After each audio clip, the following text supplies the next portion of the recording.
So let's look at a quick run through the 10 major signs before the Day of Judgment. So we mentioned last week the 3 fitan, trials that will have a huge effect and will affect people until the last one separates people into believers and hypocrites. Then the Mahdi obviously will come out during that time period. And after people pledge to the Mahdi, and the Prophet ﷺ says, if you hear of him, pledge even if you have to crawl over snow. If you have to crawl over the snow, make sure you get to him. All right? And when that happens, the Prophet ﷺ said he will rule for 7 years. So another hadith mentions 7 to 9 years. He will rule and he will fill the earth with justice and he will distribute wealth. But the Dajjal emerges during this time period. And before the Dajjal emerges, the Prophet ﷺ mentioned 3 years. The first year before the emergence of the Dajjal, Allah subhanahu wa ta'ala will command the sky to withhold 1/3 of its rain and the earth to withhold 1/3 of its vegetation. In the second year, Allah will command the heavens or the sky to withhold half its rain and the earth half its vegetation. And then in the third year, the Prophet ﷺ says Allah will command the sky or the clouds, to withhold all of its rain. The Prophet ﷺ says, and it will not rain a single drop on earth, and the vegetation will not grow, not a single plant will grow all over the earth, and all vegetation will die, and all hoofed animals will die, except for what Allah subhanahu wa ta'ala wills. Then the Mahdi emerges when there is this famine and starvation, and sorry, not the Mahdi, the Dajjal. Initially, he tells people, he claims to be a prophet, and then he tells people that I am your Lord, the one who created you. And then the Prophet ﷺ describes him a lot, and as we said last week, he even said Ibn Qatan is the one who looks like him. He's got the same figure and everything. He is a human being. He has 2 eyes, not one. He is not a cyclops. Human beings have 2 eyes in their head, and if one of them is non-functional, you say you have 1 eye. It doesn't mean you're a cyclops. Yeah, you've seen that video on YouTube. This Turkish baby was born and has 1 eye henna. And the question is they put this nasheed in the background and they wrote, is this the Dajjal? But it's bad enough for these 2 parents that their baby was born with 1 eye, and now they have to find a video of him on YouTube being accused of being the Dajjal. So the Dajjal has 2 eyes, one of them being bad, and he has curly hair, and he has as white as complexion, and he is towards the shorter end of being of his height, but not. He's like not short, but is not tall either. And then he travels the earth. The Prophet ﷺ said when he first emerges, the first day will be the length of a year. How many hours are in a year? That's how many hours and the length of that day. Some scholars said, because it's a very difficult day, it will seem like a long day, like a year. Others said, no, it will be exactly as long as a year as long. Because the companions, their first question was, how will we pray? And he said, you will estimate it. You pray Fajr, and then after 6 or 7 hours there's Dhuhr. You'll wait 6, 7 hours, then you'll pray Dhuhr, then you'll pray Asr, just like that. Then the second day will be as long as a month. And then the third day will be as long as a week. And then the fourth day will be as long as the rest of your days. And the scholars say it gets shorter because the falsehood by its nature is that it gets weaker. So he's getting weaker and weaker. He will travel the earth in 40 days, and there will not be a village or city except that he will enter that city, except Mecca and Medina. He cannot enter the 2. He cannot enter the city of Mecca and Medina. He can enter the other cities, but he cannot enter Al-Masjid Al-Aqsa. So he can enter the city, but not Al-Masjid Al-Aqsa. Then the Prophet ﷺ says he will come to Medina and he will stand at the top of one of the mountains, and he will point to his followers and he will say, do you see that white palace? That is the Masjid of Ahmad sallallahu alaihi wasallam. It's amazing that when the Prophet ﷺ spoke this, his masjid was brown and earth tone colors. And how would he know that his masjid is going to become white? Look at satellite images of the Masjid al-Nabawi now, and it's white. And from space, it's white.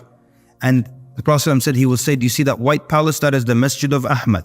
And because he can't enter Medina, then there will be 3 tremors, and every hypocrite, male or female, will leave Medina and they will join the army of the Dajjal. The Prophet ﷺ said, if you hear of him, run away. Don't do anything else. Run away. You can't kill him because you already know only Isa alayhi salam can kill him. All right? You can't convince him to change his mind because you took a class on persuasion, مثلا. It's like as useless as trying to convince your qareen, your non-Muslim jinn that's with you the whole time. It's as useless as trying to convince him to become Muslim. And you sit in the room by yourself, Ya akhi ittaqillah. We pray together. And it's useless. So what happens? The Prophet said, if you hear of him, run. And as I mentioned last week, people will tie their family members to their home so they don't go and join the Dajjal. The Prophet ﷺ said, a man will hear of the Dajjal and he will be confident in his iman. Like, there's no way I'm going to believe a man is Allah Azza wa Jalla. And he will go there and he'll be convinced and he will follow him. That's why he said, run away. You don't know. Believers will follow, non-believers will follow him, and he will produce things. He will first of all, he will command an area of the earth, yani a land, and every precious gem, metal underground will come up. The Prophet ﷺ said, like a swarm of bees, it will follow him. He will command it to rain, it will rain instantly, vegetation will grow instantly, and the animals will eat from it, and their udders will fill instantly. And so the people of the village will believe in him.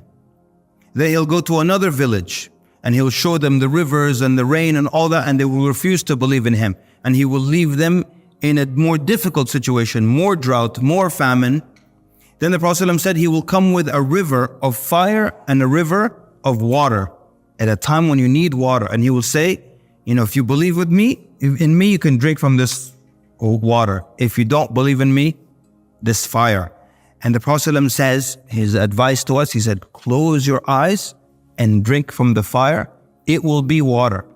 It looks like fire. The scholar said, why did he say close your eyes? Because you can't put your face in fire as you're staring at it. Close your eyes so you don't see it and put your face in that. It will be actual cool water. And those are the believers. And then, of course, we're moving quickly. Then he gets aggressive and he's not killing anyone. He is just testing people and the shayateen will assist him. By the way, in the story of the Dajjal, you don't hear about the Illuminati or anything else. Okay? So that they will pave the way. What paved the way? Do you see pave the way in this story? So the shayateen will assist him. So he will tell a person, if I bring your mother and father back to life, will you believe that I'm your Lord? And the man says, if he could do that, I'll believe. And then two shayateen, the hadith says, will take the form of his parents.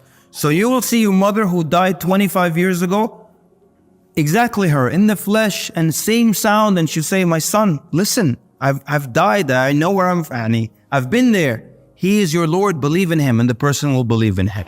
And then then there's the incident of one of the greatest martyrs in the sight of Allah. Prophet ﷺ describes a young man brimming with youth, and he will come, and the people of the Dajjal will capture him. They say, do you believe that the Dajjal is our Lord? He will say, no. So they will take him to the Dajjal, and the Dajjal will say, do you believe that I'm your Lord? He will say, no. So then he will cut him in half. And he will cut him in two separate halves and walk between the two halves. Then he will call him back to life. So he will come back together and come back to life. And then the hadith describes that he will be smiling. And he will say, now I am even more sure that you are the Dajjal. And the scholars say, how does he know? How is he even more sure? Because he knew the hadith. That's why it's important to understand this. He's like, oh my God, I heard about this at Friday Night Lights. And I didn't know I was I am that guy. That's why he smiles like, oh, I read about myself. So then the Dajjal now tries to kill him, tries to cut his neck, but it will become of brass. Now, there's something interesting here. And so he can't cut his neck. The Dajjal can't cut his neck. This is very embarrassing for him because his believers think he is Allah. Astaghfirullah. He is God who created this guy. Now he can't kill him. Very embarrassing. But what's interesting, I always think about why is it that his knife just wouldn't work? Why does his neck change to brass? Because that's visible. Everyone can see that his neck changed to an actual metal and now nothing works. So now this is embarrassing for the Dajjal. So he takes him and throws him into a fire. But the Prophet ﷺ said he will actually be throwing him into a Jannah and he will be of the greatest martyrs in the sight of Allah. So now The Dajjal has an army. So the Mahdi, even though he knows he cannot kill the Dajjal, he prepares an army to resist the Dajjal. And that's why I always say there's a lesson in that. The Mahdi knows he can't kill the Dajjal, but he still does his part. You know? So same thing for us. We don't sit and wait for the Mahdi. That's paralyzing. You sit and wait for the Mahdi, he's going to do the work. No, you do your work. Even if it's something the Mahdi can do, you do your part, you resist. So the Mahdi puts together an army, and there will be a battle between the believers and the forces of the Dajjal. And the battle will be so severe that if a bird flies over the battlefield, from the heat and from all the projectiles, it would drop dead. And 1/3 of the army will be martyred. And the Prophet ﷺ said they will be of the greatest martyrs in the sight of Allah. And 1/3 of the army will run away. And the hadith says Allah will never forgive them. And 1/3 lives to fight the next day. So the next day they fight and they break into that. Martyrs, those who run away, those who remain. You see, the group is getting cleaner and cleaner also. Then on the 4th Fajr, so or maybe it's the 3rd day of battle. So basically what happens, then like I described it earlier, they make the iqamah, they're about to pray Fajr, and then they see the sky open up. And the Prophet describes they will see Isa alayhi salam descending with a hand on the wing of each angel. He's with 2 angels, hand on this wing, hand on this wing, and he's descending. Prophet describes his hair. And every time he describes him, he describes his hair. And when he describes the Dajjal, he describes his hair. So that people don't be confused between Al-Masih, Isa ibn Maryam, and Al-Masih, Al-Dajjal. This guy has curly hair. This guy has long, soft hair. كأنه خرج من ديماس. It's as if he just came out of a shower, basically, or a bath, where your hair is still limp and wet. Always describe his hair like that, long and limp. And then even describe the color of the garment he's wearing, lightly yellow, yani light yellow on it, and he comes down like this. When he descends down, imagine seeing that. Oh, amazing, huh? Seeing 2 angels with your own eyes and seeing Isa alayhi salam. So when he lands, the believers, they leave the prayer lines and they rush to him. And the Prophet ﷺ said, he will wipe on people's faces and tell them their place in Al-Jannah. Wipe on your face, tell them your place in Al-Jannah. Wipe on your face. I always say, imagine missing that Fajr. You come back, your roommate is still sleeping. He's like, hey, you missed Fajr. He's like, yeah, I'll make it up. No, habibi, we saw angels, ya akhi. Isa told us our place in Al-Jannah. So then Al-Mahdi would say, taqaddam ya ruh Allah, and he will push him like from this shoulder here. He'd say, the iqamah was made for you. And the scholars say a number of things. Number 1, Isa alayhi salam prays behind the Mahdi to indicate, I am not coming as a prophet, but I'm coming as a follower of your Prophet sallallahu alaihi wasallam. So the scholar said something interesting, that Isa alayhi salam is a prophet and a sahabi. Yes, he qualifies. Sahabi is someone who met the Prophet ﷺ while he was alive. He met him during the Isra and Mi'raj journey and believed in him. And when the Prophet ﷺ died, he was still a believer in him. So he's a sahabi.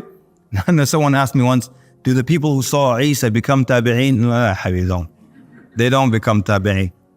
So that's 1. 2, because the scholar said, Al-Mahdi has Al-Quran and Isa alayhi salam has the Injil. And which one is superior? No doubt. So he prays behind the Mahdi, then we don't hear anything else about the Mahdi. But he comes as a warrior, not turn the other cheek or all this others. He comes as a warrior. The Prophet ﷺ said, he can kill the Dajjal just by looking at him. He said, if he looks at him, ذَابَ كَمَا يَذُوبُ الْمِلْحُ فِي الْمَاءِ يَذُوبَ الْمِلْحُ فِي الْمَاءِ. If he looks at him, he will dissolve just like salt dissolves in water. So he can kill him just by looking at him, but he doesn't kill him by looking at him. He takes a spear and he chases him. Oh man, there's so many interesting things. Like where Isa alayhi salam comes down is a very interesting story. Comes down near, should we go into this? There's so little time. He comes down near the white minaret in the eastern side of Damascus. In the year 741 after the Hijrah, Ibn Kathir rahimahullah says, the Christians in Damascus, with no right, destroyed a minaret for the masjid in Damascus. So the ruler, as a punishment, made them rebuild it from their own money. So they rebuilt it from a white stone or white marble. And Ibn Kathir and others who were alive, when they saw that, they're like, a white minaret on the eastern side of Damascus. Google white minaret, you'll see it today. It's still standing.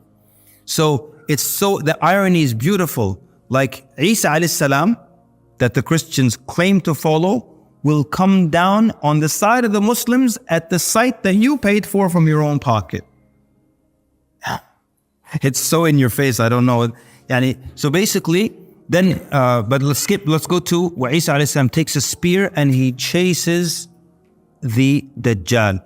And he catches up to him near the eastern door of Lud in Palestine. And then he stabs him with the spear, and he raises the spear and he shows the blood to everybody. Why?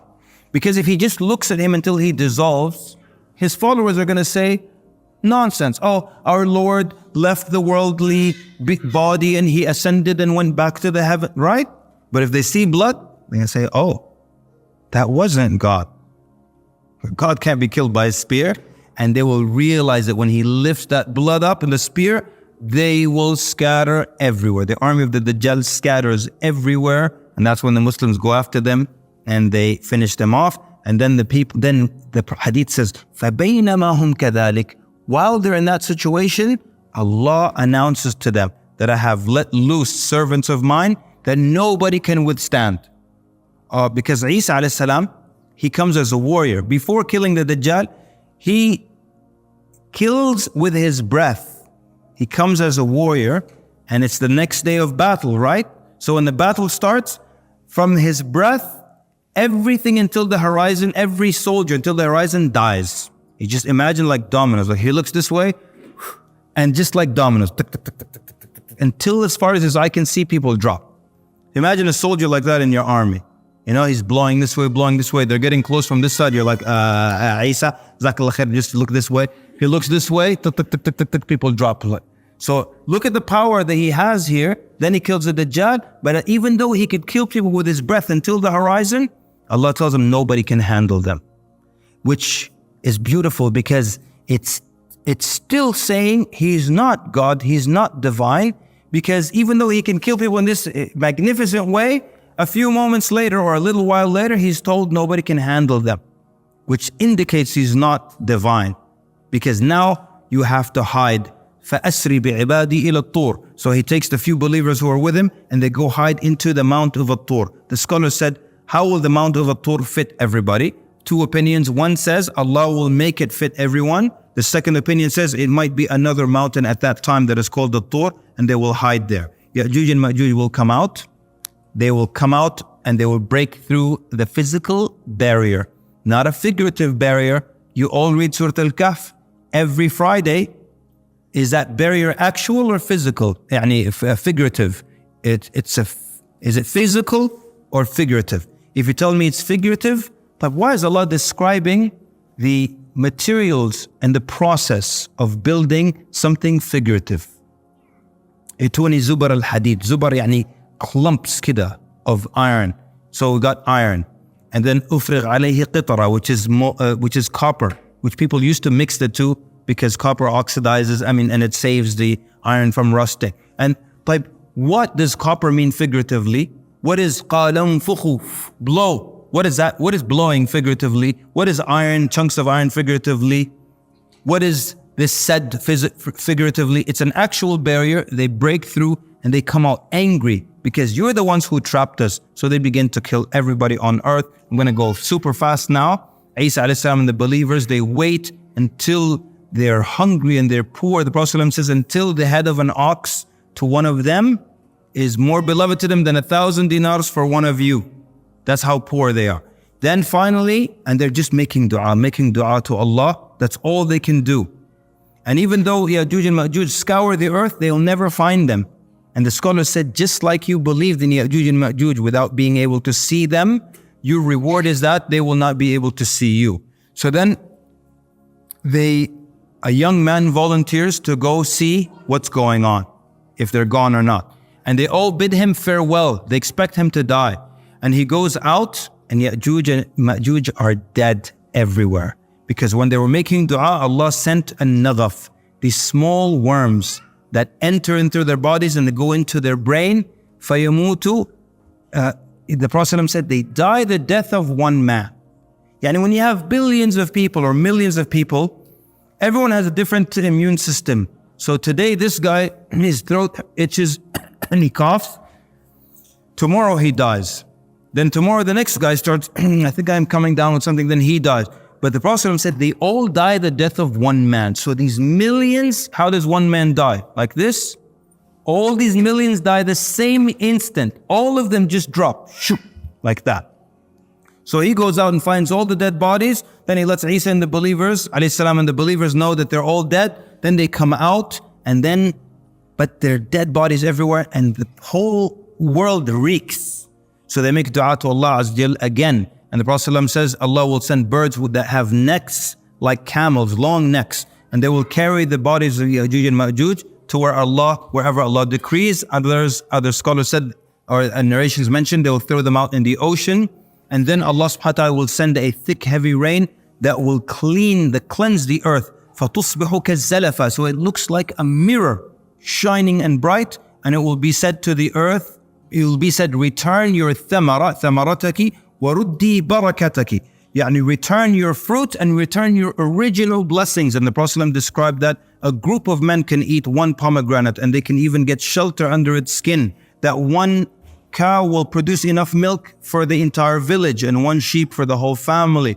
And this is true peace on earth. There's not a single liar, not a disbeliever. Isa alayhi salam broke the cross symbolically and he killed the pig symbolically. Some scholars said not a single pig will remain on earth. Finally, you don't have to say, well, is it put on the same grill as pork? None of that stuff.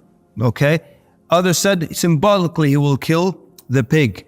And the people will only see true dreams. And the child will put its hand in the burrow of the snake and it will not bite him. And predatory animals will not attack the cows and the sheep. It's just the best time to ever be alive. And the Prophet ﷺ said a sajda will be better than the whole world and everything in it. And you just imagine that. You make sujood, you're not in a rush to get out of it, to run to the market or to do this. Just that's it. Only the best of people are alive. And then Isa alayhi salam remains for a number of years and he makes hajj and he visits the Prophet ﷺ and he gives him salam and the Prophet ﷺ responds to salam. Then he is, some scholars said he will probably get married. We don't know. And it's not acceptable to make dua to be his wife. Scholars actually mention that because people say, can I ask Allah to be the wife of Isa when he returns? They said it's not from the adab of dua to ask, Ya Allah, I want an orange house in Al-Jannah. But if you get a purple one, you're like, I don't want it. It's not good adab. So he will be buried. The scholars had this, let's call it a theory or an idea for a long time. There's no clear evidence for it. But they believe that he will be buried possibly with the Prophet ﷺ and Abu Bakr and Umar radiallahu anhu, because there's a space for one body there. And they said, most likely people will think, let's bury him with the Prophet ﷺ. Allah Azza wa Jal knows best. And then, so when he dies, the Muslims will pray over him and bury him. Then we've got generations. And we start to see evil come again and wickedness come again. And the shaitan's influence rise up again. And killing and lying and cheating. See, people forget the timeline. There's going to be, the timeline, there are generations and the beast emerges and marks people and then generations come and then the smoke and then, so when Islam then disappears and there's no, the Quran, there's not a mushaf on earth, it will be lifted. All this is very end of times. The Kaaba will be destroyed, very end of times. Prophet ﷺ said, يُخَرِّبُ الْكَعْبَةَ ذُو السُّوَيْقَتَيْنِ مِنَ الْحَبَشَةِ. A man by the name of ذُو السُّوَيْقَتَيْن, by the description of having two bow legs. And the Prophet ﷺ described him with small ears and physically a deformed body. And he will destroy the Kaaba. The Prophet ﷺ says, كَأَنِّي بِهِ. It's as if I'm looking at him right now. يَقْلَعُهَا حَجَرًا حَجَرًا. He's taking it apart, stone by stone, brick by brick. Nobody stops him. Yes, because nobody knows what the Kaaba is. This is very end of times. No one has a clue. So he destroys the Kaaba, nobody stops him. And Allah doesn't stop him because what's the use of stopping him? Allah stopped Abraha and his elephants because if they destroyed the Kaaba, they would have threatened its existence. They would have switched it to the one in Yemen. But here, Allah's not going to protect the Kaaba. There's no need for it. Nobody knows what it is. This is very end of time. So sometimes people get confused. That's because they don't pay attention to the timeline. But basically, after that, we got 3 signs so far. The Dajjal, Isa, Yajuj and Majuj. These 3 happen in order. There's no dispute about the order. You saw how they were attached to each other, right? That's why when somebody says Yajuj and Majuj are out, la habib. Unless we're Yajuj and Majuj, they're not out, okay? Then there will be a landslide, no detail here. A landslide in the east, a landslide in the west, and a landslide in the Arabian Peninsula. We all know what a landslide is. Are we talking about a little sinkhole in a neighborhood in Guatemala? No, it's so major that everybody recognizes it because one of the major signs. So that now we're up to 6. Landslide east, west, Arabian Peninsula, and the first 3. Then the sun rises from the west that we talked about, and the beast that emerges from the earth. And the Prophet said, whichever one comes first, the other one will come right after. Then the smoke. And the smoke is actual physical, thick, heavy smoke that fills everything. The roads, every room, every house, everywhere. And when you inhale this smoke, the believer gets the sniffles. But the disbeliever becomes blackened and he becomes bloated. And so it will label them like that. And then after that is the great fire that gathers all the people to the land of resurrection. So it's a fire that's bringing people. Some scholars say from all around the earth. Others say just from I don't know, maybe like the Middle East, parts of Asia will be pushing people. It's like, imagine it like lava almost. It's traveling with people. Prophet said, تَقِيلُ حَيْثُ قَالُوا. Yani wherever they stop to take a nap, the fire stops moving. When they spend the night, the fire stops moving. When they get up next day and start moving, it moves with them. What if a guy says, I notice when we stop, it stops. I'm not going anywhere. That's what you're thinking of, Kaleem, right? Prophet said, مَنْ تَخَلَّفَ عَنْهَا أَكَلَتْهُ. Whoever stays behind, it eats him up, consumes him. So you got to keep moving. And then until we get to the horn being blown into, and the Prophet, of course, many hadith describing what happens when the angel blows into the horn. First one, everyone on earth dies. And then the angels, their soul is taken, and then the angel of death, and then Allah subhanahu wa ta'ala is the only one anywhere in the universe. And He says, لِمَنِ الْمُلْكُ الْيَوْمِ. To whom is the dominion today? To whom is the dominion today? And then He answers Himself by Himself subhanahu wa ta'ala, because there's nobody else. لِلَّهِ رَبِّ الْعَالَمِينَ. Then He brings the angel of death back to life, then the angels back to life. ثُمَّ نُفِخَ فِيهِ أُخْرَى فَإِذَا هُمْ قِيَامٌ يَنْظُرُونَ. Then the horn is blown into the second time, and people are standing. It's called Yawm al-Qiyamah, because people are standing and they're looking around, completely back to life, conscious, this is me, my same body, and they're standing there waiting for the judgment to begin. That part is another story, another description. But for the most part, these are the major signs before the Day of Judgment. The minor signs are many. Some of them have happened, some are happening, some are going to happen. But are we at the end of times? One more time, we said if we look at where we are in the age of the earth, we're towards the end of the age of the earth. The description of our world today, is it the description of the world where all these things happen? No, not at this moment. Could it change within a few years? Absolutely. Anything major, even what's happening in Palestine now, can be part of the beginning of that world where the Mahdi comes out, or where leading to the Khilafah that will happen, and then the civil war, then the Mahdi, all these things. But the point is, these are all in the unseen. So we can just look at what's going on, and we can say this is possible, this is plausible, but we can't fill in the blanks as we please. And all the other games that are played online. We'll stop here, inshallah. I apologize for going so long, but thank you for listening attentively and being patient.